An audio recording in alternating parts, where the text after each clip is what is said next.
Welcome to Be Inspired to Be Inspired, where everything behind you is why you are here today.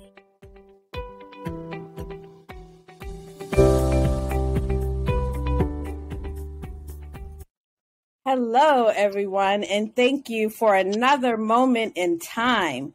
Today, we have the most beautiful Mora, and she's here today to talk to us about breaking cycles and what that means to her and, how she travels through her journey in life and the cycles that she have broken and continues to break and inspire herself and others.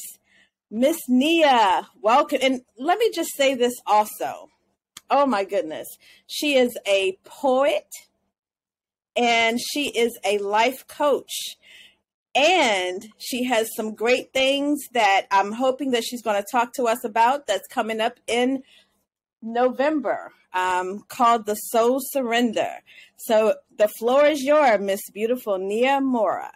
Thank you. Thank you so much for having me. I'm excited to share, and breaking cycles is something that was important to me and really shaped my journey. And even though it didn't turn out exactly how I intended for it to turn out,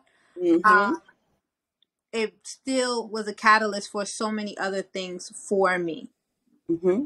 And so, a huge cycle that I was working on breaking and I wanted to be, was instrumental and important to me was in my family. My mother was not raised by her mother or her father. And neither was I. So my mom was raised by her grandmother and I was raised by my aunt who, for all intents and purposes, I'm going to still call her mom. So when I'm saying mom, sometimes it gets complicated because I'll be hey, I'm going to tell you something. We'll have a story about that another day. Yeah, another day. So I totally understand. Yeah, so it gets a little mixy. But they weren't raised by their mother or their father. And growing up, I felt like that was detrimental to me. And I felt like, I wanted to, if I ever had children, I wanted to make sure that I was able to raise them. And I wanted to make sure that I had a father, had a husband who could help me raise my children. And so being committed to that breaking that particular cycle, I also wound up in a different kind of cycle because I wound up in an abusive marriage. But in my determination to break the cycle of women growing up in my family without fathers and mothers present, I was generational curses, right? Yes, I was very much committed to, I'm going to stick this out. I'm going to work this out. God is going to change this man. And I was very much committed to holding on in that way and thinking of the detriment that I felt like, what I felt like I was missing, what I felt like I was losing in not having had my father present. But in reality, having a person present, but they're not all together is just, it's just as worse. It's worse. It's worse because my father being absent, the damage that I calculated was being done. A lot of it is, it's mental. It's what I think I'm missing out on as opposed to what's actually happening. I was still growing up in a home that was loving and caring and supportive. But I was just had a fantasy of what I thought I could and should have. And of course it really does in raising kids. It does take two parents. That is like the ideal situation. But my mom was doing a good job raising me as well. So a lot of it was mental, what I was missing out on. And I was determined to give that missing link to my kids. Yes. But it was at what expense? And so the expense was that I was enduring physical abuse and emotional abuse. In the beginning, in the early stages, it was very physical. As we, got older and as we moved through things, it stopped for a while. The physicality of it stopped, and it was still, though, just very emotionally taxing, very mentally abusive. He would, put me down, call me names. I began my writing career. Actually, this month would be the 5th, maybe anniversary of the release of my first book, my award-winning book. And when I won, if you could, what's the name of that award-winning book? Okay, that book is called Born at Dawn. Born at Dawn. Okay. And when I won the award for that book, even that night, it was very abusive. That night, there was a reception, and before the award show, there's, all the guests get to go behind the scenes, meet with the sponsors, take pictures, all of these things. And then after you win, they want to take your picture. They want to talk to you. And when we went home, it was very derogatory, all this railing. I don't think you're all that. Those people, they weren't even talking to me, but don't get big headed. Don't think you're all that, because you're not. You're nothing. You're never going to be anything. And it was a lot of that on a daily basis. And I endured it, and I endured it for as long as I possibly could until, something snapped in me. And it was at a point where I was, I used to be a teacher. And when my 4th book came out, I started getting a lot of momentum, and I started getting speaking gigs. I started getting all these things, and it was getting complicated. And my ex-husband said to me, like, you got to pick one of these things. And in his mind, I think he was thinking I was going to pick teaching, and I didn't. I picked writing. So I took the year off from work to I'm going to write. And again, I'm thinking I'm breaking a cycle, because the women in my family, none of them are doing the things that they want. And let me just say this. You have broken a cycle. Yes. You have broken generational curses. And, that's phenomenal within itself. Yes. Phenomenal. So keep on keeping on. Yes. I'm so happy to hear all this, and keep talking. Yeah. So, most of the women in my family, I come from a group of talented, extremely talented women. Nevertheless, they, make the trade-off that many women make. I'm raising a family. I can't do this. I can't do that. I can't do this. And the dreams go on the back burner of the stove, and they don't always manifest into a reality. Right? Because of time, because of lack of money, access, all of these things. And so I'm determined to be this writer. So this is my opportunity. I'm choosing it. I'm choosing writing. Yes. And, for the most part, a large portion of my marriage, I was also the breadwinner. I made more money than my ex-husband. So now a majority of the household responsibilities fell on him. And once that fell on him, it became very difficult for him to manage. So, of course, he started to talk down to me and say terrible things to me, because he was struggling under the weight of, now I actually have to be a husband. We were kind of, partners, 50-50 in it, 60-40 in it. But now I've got to do a lot of heavy lifting, and it was very difficult for him. And he went really right back into attack mode and became very abusive, and instead of being supportive. Yes. And this was one of the only times in the marriage that I ever really needed anything. I'm paying my bills plus your bills plus whatever bills, and now this is a moment I need you to pick up the slack and take care of things. And instead of that, it was like, one day he said to me, why you keep coming to me with your hand out? Well, sir, where am I supposed to go with my hands out? Where do I go with my hands out? So it's kind of like they use reverse psychology. Like they know it's really them, but they try to throw it on you. Yes.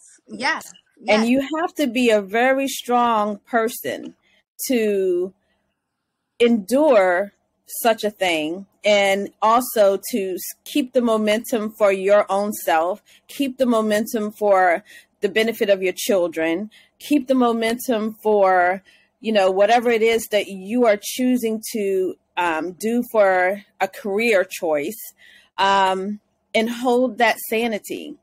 So you're very strong, definitely. But within the same token, how strong should you have to be? Oh my gosh. Hold on. I'm sorry. You're okay. Yes. Ariana, bring me the mop, please. It's quite okay. I'm so sorry. My little table right here just knocked over and had a little spill here. It's quite okay. Thank you, ma'am. Listen, life happens, right? Yes, it does. It literally does happen. Yeah. All right. And that's why we're here today, because life happens. So this is a part of the video. Like it or not, if anyone has a problem with it, they can reach out to me. Because we know life happens, and we got to keep a smile on our face, and we got to keep doing what we do. Yes. Because life happens. Yes. You know? Okay. We keep moving forward and pressing forward. Yes, and that was exactly what that's what I was doing, was just I'm moving forward, I'm pressing forward. There was a moment where the weight of the situation, it became like a lot, so much. There was one day that I couldn't, I had just completely like snapped, phased out of everything. We had like a humongous fight, and it was getting back to that place of it being physical. And I walked out one day. I took the kids. I was taking them out to the park, but I was also so in my head. I was just walking down the street crying, and I almost walked into traffic, and the kids stopped me. They were calling me, screaming. And when I snapped, I was already way out into the street. But it was like, okay, this is more than I can bear. This is more than I can do. And I got to figure out what I'm going to do now, because now I'm past the place of, I can't wait anymore. You know, it's only but so much you can do to constantly keep restoring your soul.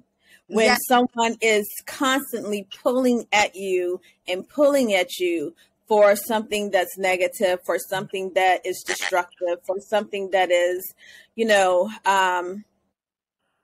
not supportive. Yeah. So it's like your cup had like runneth over. Yeah. Yeah.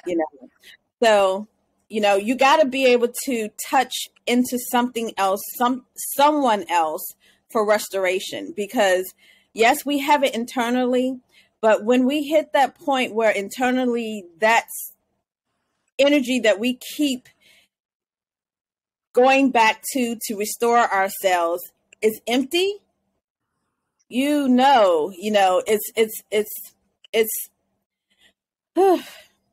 when you constantly restore yourself and that becomes empty because you keep tapping and tapping and tapping into that, that's a breaking point. That's a breaking point. So, again, you're strong. You're very strong. But how did you break that cycle? When your children were calling you saying, mommy, mommy, and you're already in that street, what changed for you? I felt really, I was really kind of discombobulated, and like, I couldn't believe that happened, and I can't believe this is happening. And so it was also very much like, what am I going to do to get out of this now? And how do I get out of it? And I still really didn't have I didn't even have the real mechanism to say I wanted to get out of it. But I also, during that time, I was a host on a YouTube show called The Tea. And we would review books. And an author had reached out to me. I knew her. She was a psychologist, and she'd written a book, and she wanted to see if I could read it and do a review for her. And so I was like, yeah, sure. So she sent me the book, and the book was Naked and Not Afraid. And as I read the book, I didn't just read it, I did all the exercises in the book. Okay. And when I was done with the book, I walked into my house and I said, I want a divorce.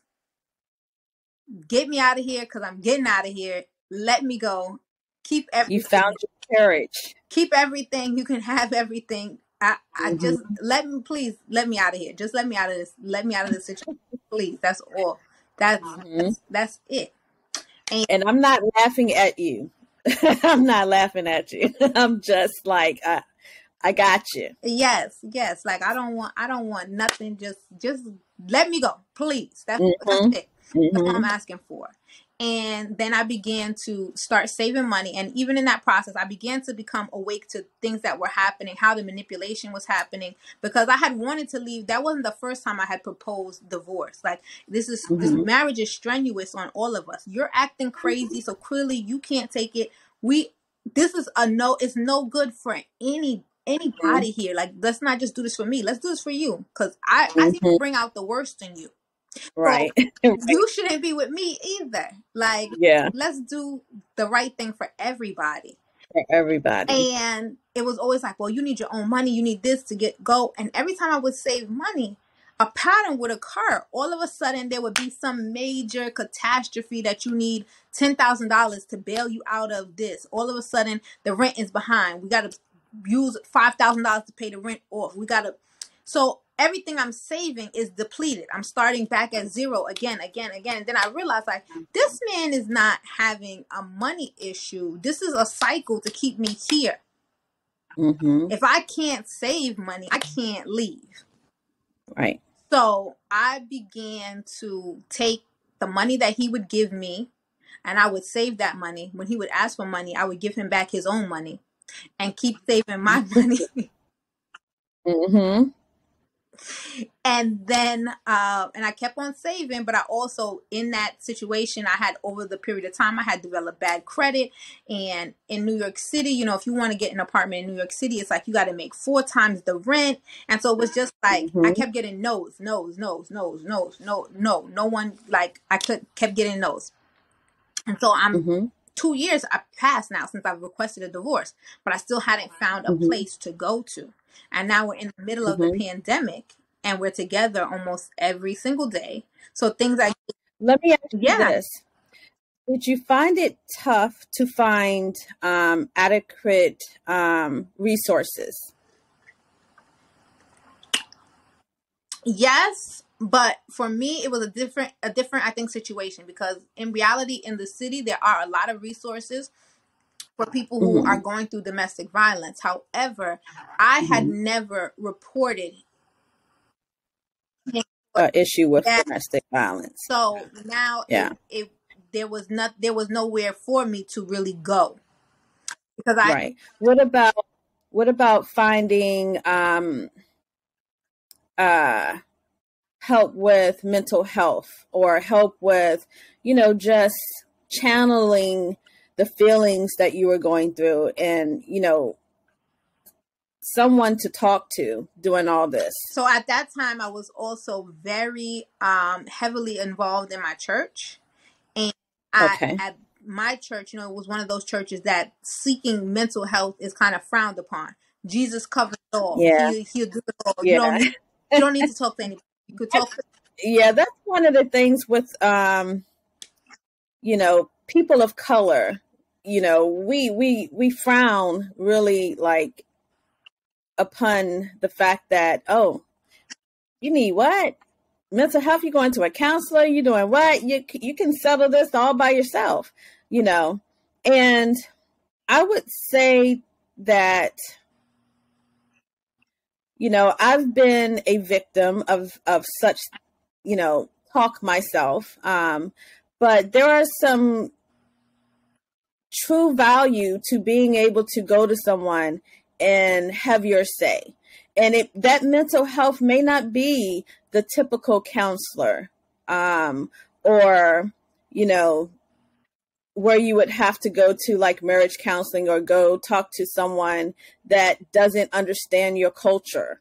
There are other types of mental health ways to get clarity and to get, you understand what I'm saying? Because eventually I discovered that as I, you know, while that was happening, my writing career kind of got suspended. And when my marriage was falling apart, I was like, I'm never writing again. Like, this is it. Like, I didn't become the New York Times bestseller. My marriage is falling apart. Like, there's no point in doing this. And a couple of friends of mine are like, I don't think that's what God is trying to tell you in all this, but maybe you should just relax. Do some fun writing. You used to do poetry. Why don't you go back to doing poetry? Yes, because guess what? That's your mental health right there. You know? And so I went. That's restoring your soul when your cup is so full and running over. That will restore you to be able to continue. And it did more than make me able to continue. It made me able to excel. I was able to reclaim my voice. I then found those alternative healers. Yes. To speak with, that you could work with. Yes. And I had already, began, the life coaching path. I had started working with a life coach because I was sitting down and listening to this life coach. And she was like, if you are still sitting on the same couch since you started listening to me, something is wrong. And I looked at my couch and it was the same couch. And so I was like, let me get into her program and stop playing around with my life. And my life began to change. And then, things were still staticky between he and I. We wound up going to counseling because, he wanted to work on the marriage. And I was like, listen, just so when I go to court, they don't tell me you never tried. Let's go to the counseling because I want out. But let's go. Let's go to the counseling. Let's go to the counseling. That's fine. And the counselors was like, y'all should divorce. So it was like, okay, thank you. Amen. Praise God. I'm not the only person singing this here. You set me free. Even Jesus was saying, let me go, Pharaoh. Let me go. And he wouldn't. But one night he came home and he'd been out all day and we got into a huge argument. And as we were arguing, he hit me, and I'm not just the typical, oh, he's beating me up domestic violence. I'm the domestic violence. Right. Oh, you want to fight? I want to fight. Yeah. You want to fight? We will turn up in here. You want to fight? Where is Don King at? Because it's a boxing match. So we started having a real brawl. And then the only thing that snapped me out, because I was already at this point, I'm tired. Like, I'm tired. Tired. Yeah. I'm tired of this. I'm not bothering you. Like, what is the problem, sir? Yeah. And we were going back and forth. And then he pushed me and I bumped into the stove. And when I hit the stove, it kind of it jolted me to the reality of what's going on. Like, we're fighting. Why are we fighting? Why am I fighting with a man? I stopped fighting niggas in 92. Like, what's happening? Yeah. Why is this shouldn't still be happening? When I go outside, people call me queen and goddess, and this shouldn't be happening still. I'm not going to fight with you. This is over. This is done. If you want to keep fighting, I'm calling 911. Fight those people on Rikers Island, but you're not going to fight me no more. And things, began to settle down, but then it didn't, because now we're fighting for the phone. Don't call the cops. And I asked him, leave. You don't want to call the cops. Leave for tonight. Settle down. Calm down somewhere, and we'll figure it out in the morning. He walked away. I thought he was leaving. He took a few steps and came back, and he said, I thought about something. What do you think about? This is my house. I don't have to leave. You know what? That's the smartest thing you ever said to me. You're right. This is your house. You don't have to leave. I'm leaving. I'm packing my stuff and I'm going to stay in a hotel. And he's like, you have money for that? I actually, sir, I do. I've got all the money, kids. We're packing. We're leaving. And we're going to stay in a hotel. And I packed up all of our stuff and we went to stay in a hotel. I had no home. I just had a hotel booked out for 3 weeks and I didn't know what we were going to do. But praise God for support. A friend of mine, I'm still teaching remote. So a friend of mine starts calling places for me, telling them my story and connecting me with people. And then I found a place within 8 days. I was able to get a place and be approved. And I'm here in my Big Love headquarters. And I'm free. Yes. Yes. I'm so happy and overjoyed for you. And it shows in your smile, in your eyes, in your glow, how free you are.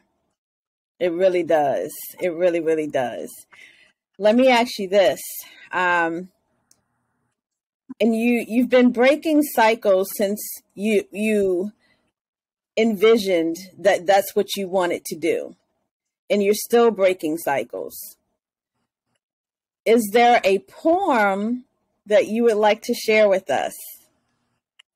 And I know I'm putting you on the spot, so if there's not one that you can think of right now, we can always come back for part 2. But if there's something that you would like to, speak to us, we'll be honored to have you share that with us. Okay, yes, absolutely. I do definitely have a poem I'd love to share. That speaks to this freedom, this moment. For me, I'm gonna adjust my camera a little bit because I can't perform sitting down. I don't know. Hey, it's okay. This is all about being inspired to be inspired. So we want to be inspired by Nia. Miss Nia Mora. I don't know why that is, that I cannot perform sitting down, but it just it's something. It's okay. It's okay. Yes. And so this poem actually speaks to that moment, the moment of freedom, of breaking cycles, of all of those things. This poem is called "She Was Never Me." I didn't go to sleep to dream. I just made my bed to lie in it. Followed the pattern of those around me swimming aimlessly upstream. You see, the first time they heard me dream out loud, they tried to drown me, forcing me to deny the cries of my ancestors pumping through my bloodstreams. They screamed that, like the sun, the reason for my existence is to bring light to men, not stand behind counters ringing up purchases for them. And there is no way that all of my majesty could ever fit properly into a poorly constructed cubicle. So I stayed up late one night and did the math. I realized the scales were imbalanced. The equation didn't add up.